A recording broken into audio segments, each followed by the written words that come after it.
Hello and welcome back to part 3 of the Thinking Skills question paper answer guide video. So in part 3, we'll work through questions 21 to 30, and in part 4, we'll work through questions 31 to 40. So please make sure to watch all 4 parts of this series for a better understanding of the complete paper. So question 21. A new system of tunnels has recently been built in the city of Rainville. It is used for car traffic and helps drivers get from one side of the city to the other in a short amount of time. However, when it is raining very heavily, the tunnels are closed to cars and instead function to carry excess rainwater away from the city towards a nearby lake, thus preventing floods from occurring in the city. Otherwise, the tunnels are open 24 hours a day, 7 days a week.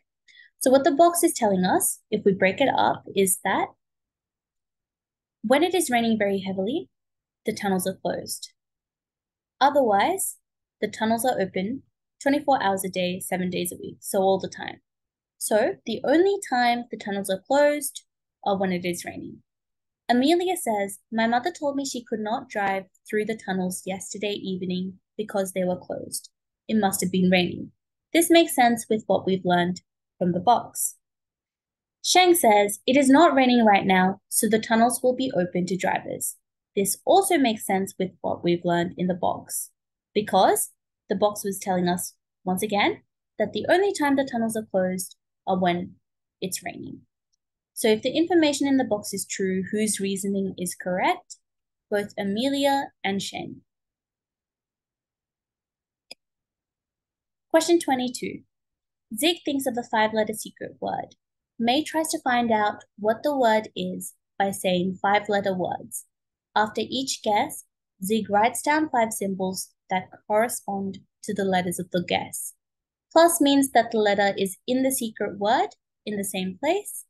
Hash means that the letter is in the secret word but in a different place. And minus means that the letter is not in the secret word at all. May's guesses and Zig's replies to these guesses are shown in the table below. Which one of the following words did Zig think about? So we're going to break down May's guess and Zig's replies. So the secret word has 5 letters, we know that.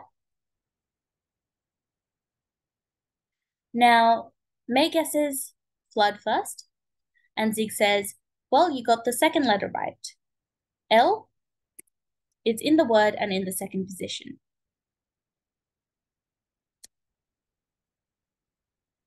Okay, but Zig says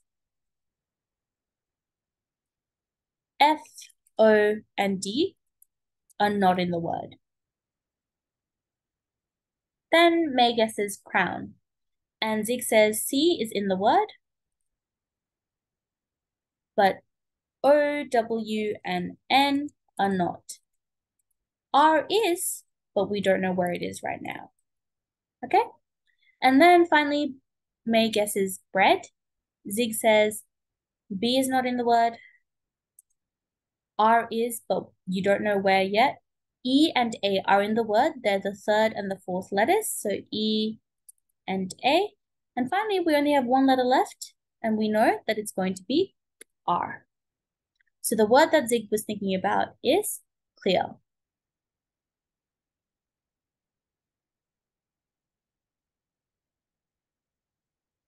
Question 23. Horses have eyes on the sides of their heads, which means that they can see almost all around them at any time. We think they evolved this way because they are prey animals, which means that predators hunt and eat them, and a wide field of view makes it harder for predators to sneak up on them. Lana says that chameleons must be prey too because they also have eyes on the sides of their head.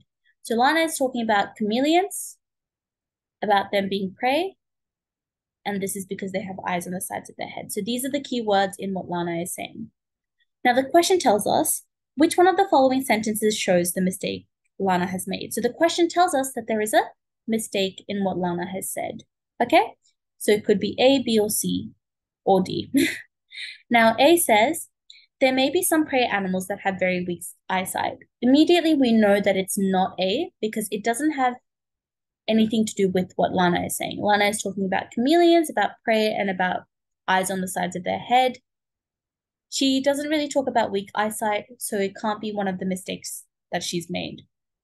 B says there may also be reasons for non-prey animals. So B mentions prey animals to have eyes on the sides of their heads.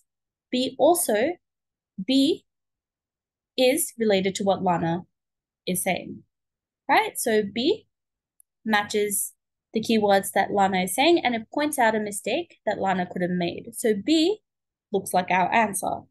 We'll check C and D as well, just in case. C, there may be other ways horses evolved to avoid predators, like quick reaction. Lana isn't talking about horses, so it's not. C, D, there may be predators that succeed in hunting horses. Lana isn't talking about hunting horses, so it's not D. And that's how we know that B is our answer for sure. Question 24. 4 friends are standing together. Aaron says only one of us is saying something false. Bridget says exactly 2 of us are saying something false. Caitlin says exactly 3 of us are saying something false. And David says exactly 4 of us are saying something false. Which one of the friends must be telling the truth? Now, this is another one of those questions where you have to work backwards.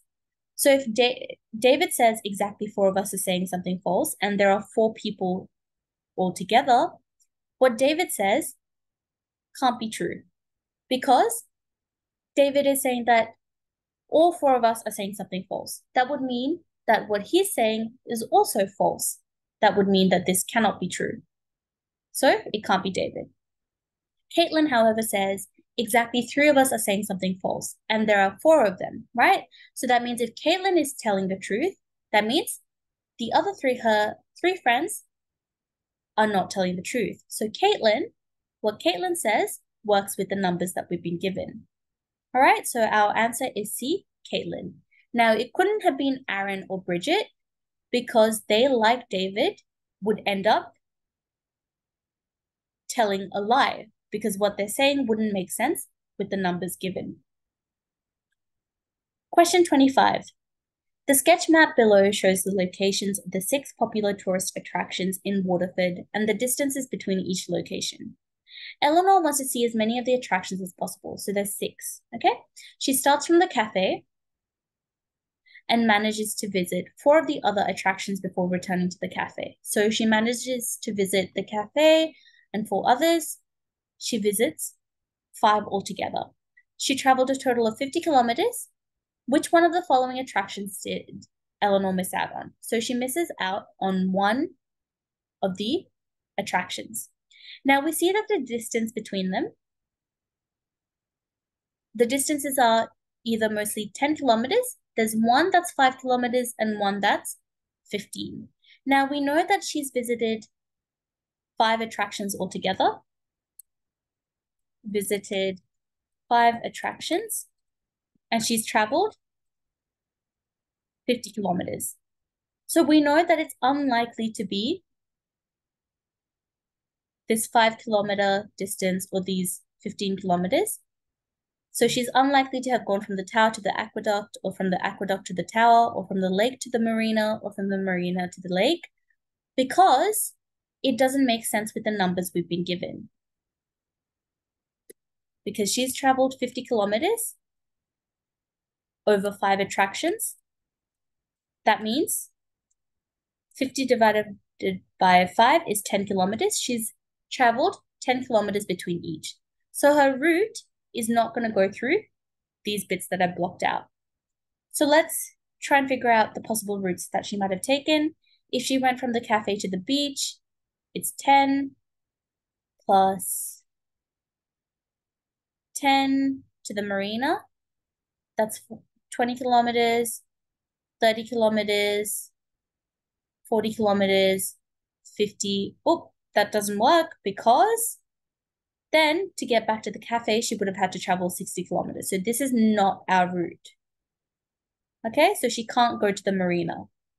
Now, if she were to avoid the marina, if she goes to the beach from the cafe, that's 10 plus 10, 20, 30, 40, 50. That works out perfectly, even if she were to go this way, right?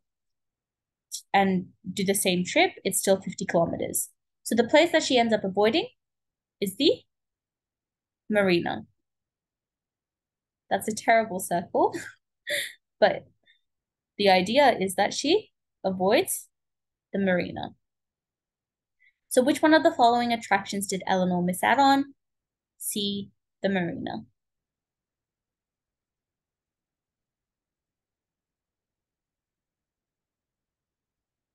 26. The deadline to complete the geography homework was last Friday. Anyone who didn't complete it on time will have to stay behind after school tomorrow to finish it off. Kalinda says, I know Abby didn't hand in the homework on time, so she'll definitely be staying behind tomorrow. This makes sense with what we've learned from the box, because the box tells us anyone who didn't finish the geography homework last week will have to stay behind after school. Kira, however, says Lottie has to stay behind tomorrow, so she must have failed to complete the homework on time too. Now, the reason why Kira's reasoning is not correct is because she assumes that the only reason Lottie would have to stay behind is because she didn't complete the homework. But maybe Lottie misbehaved, maybe she got in trouble, maybe she's got detention. We don't know for sure that Lottie has to stay behind because she didn't hand in the homework. Okay, so if the information in the box is true, whose reasoning is correct? Kalinda only. Because Kira assumes too much. With these types of questions, you cannot work backwards. Kira works backwards. She thinks that just because Lottie's staying behind, she didn't finish the geography homework. But she shouldn't work backwards. This is the kind of question where you have to work forwards. Okay? And that's why only Kalinda is correct. Elise has a set of letter cards, one for each letter of the alphabet. Each letter card is either red, blue, or green. Elise is using the letter cards to make words. She makes the words cat, dog, dot, bit, and bat, and notices that each of these words uses all three colors. Which one of the following words would use all three colors? So first, let's put these words into an order. So let's say we've got cat. We'll say that the order is red, blue, green. It doesn't matter which letter we assign to each. We just know that they're all different colors, right? So let's say C is red. So we'll say red is C. Blue is A. Green is T. And then we'll do the same for dog. We'll say that D is red. O is blue. G is green. Now for dot, we've already said that O is blue. So O has to be blue. We've also said that T is green, and we've said that D is red. So it works out with dot, okay? Now let's go on to bit. We've said that T is green. We haven't said anything about B and I. So let's skip bit for now and move on to bat. We have done A and T, but we haven't worked out B, right? So we've said that A is blue, and we've said that green is T. So that means B has to be red. And that works with bit as well. B is red, T is green, and then I would have to be blue. So which one of the following words would use all three colors? Would it be A? Well, we've said that A is blue, I is also blue. So A does not use all three colors immediately. It can't be A. Meanwhile, B, we've said that B is red. We've said that I is blue, and we've said that G is green. B uses all three colors, and that's why our answer is B. Now on to question 28. 4 students take tests in English, mathematics, science, history, and geography. Their scores are shown in the table. The graph, when correctly labeled, represents the scores of one of the students. Which student has the results shown in the graph? So what we're going to do is we're going to look at the graph and see what the students' highest scores were, what their lowest scores were, and try and match it to the table. So this student's highest score was mathematics. Let's see whose highest score was mathematics. Andrew scored highest in mathematics, but so did Bryony, so did Charlie, and so did Daisy. So all 4 students their highest was mathematics. So looking at the highest hasn't helped us. Let's instead look at the lowest. The subject that they scored the lowest in was history. So was Andrew's lowest score history? Yes, it was. What was Bryony's lowest score in? It was in history and geography. But the student on the graph, their lowest score was not a tie, so it can't be Bryony. Meanwhile, Charlie, their lowest score was in science and geography, so it can't be Charlie either. Daisy, her lowest score was in history, so it's either Andrew or Daisy. Now, we also see that this student scored the same in science and geography. The two bars for science and geography are equal. So who had the same score for both science and geography? Andrew did, but so did Daisy. Okay, then let's instead look at the second lowest score. The second lowest score was English. Daisy's second lowest score was also English. Andrew's second lowest score was science and geography. English was actually his second highest score, so it can't be Andrew.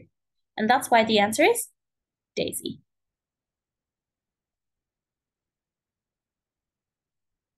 Now we move on to question 29. Chris and Lily were both setting up dog walking services in their local areas. They both discovered that the more people who know about our services, the more people are likely to use them. If no one knows about them, then no one will use them. If we put leaflets in people's houses, then more people will know about them. Rosie says lots of people have started using Lily's services recently. She must have been out leafleting houses. Ryan says, and no one has been using Chris's services, so he can't have been posting any leaflets at all. If the information in the box is true, whose reasoning is correct? So once again, this is the type of question where you cannot work backwards. The problem with both Rosie and Ryan is that they work backwards. Rosie says, lots of people have started using Lily's service recently. She must have been out leafleting houses. So Rosie is assuming that if we put leaflets in people's houses, then more people will know about them. And because of this, the more people who know about our services, the more people are likely to use them. But she's working backwards.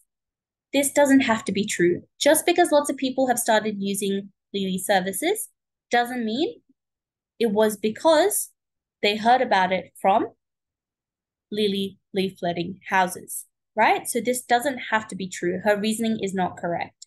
She worked backwards and assumed too much. Maybe lots of people have learned about Lily's services from word of mouth, or maybe she's been on social media promoting it a lot, okay? So she must have been leafletting houses. Doesn't have to be true. It's assuming too much. Same with Ryan, and no one has been using Chris's services, so he can't have been posting any leaflets recently. So the same problem is in Ryan's statement, and that's why his isn't correct either. So if the information in the box is true, whose reasoning is correct? Neither Rosie nor Ryan. Question 30. Daniela says, did you know that top tennis players can serve the ball at over 220 kilometers per hour? This means that the other player has less than 0.25 seconds to see where the ball is and then hit it. This would simply be impossible for a normal human being. I'm telling you, some sports people must have superhuman reaction times. Which one of these statements, if true, most weakens Daniela's argument? So first of all, what is Daniela's argument? Right? Her argument is that this means that the other player has less than 0.25 seconds. This would simply be impossible for a normal human being. I'm telling you, some sports people must have superhuman reaction times. So her argument is that sports people have superhuman reaction times. So what would weaken Daniela's argument? A, tennis players learn to anticipate where a serve is going to go before it is hit.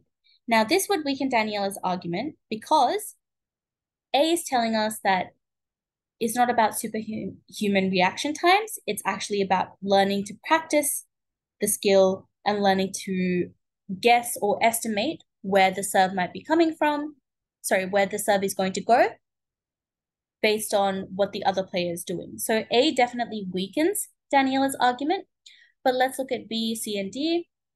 B, only very few tennis players can serve the ball at speeds of over 220 kilometers per hour. This isn't Daniela's argument. This is only the facts that lead Daniela to make her argument. It's not her argument. C, there is quite a range of times within what is usually considered a normal reaction time. Once again, this is also not Daniela's argument. D, reaction times in most sports are typically more than 0.25 seconds. This isn't as relevant to Daniela's argument as A is, and therefore A most weakens Daniela's argument.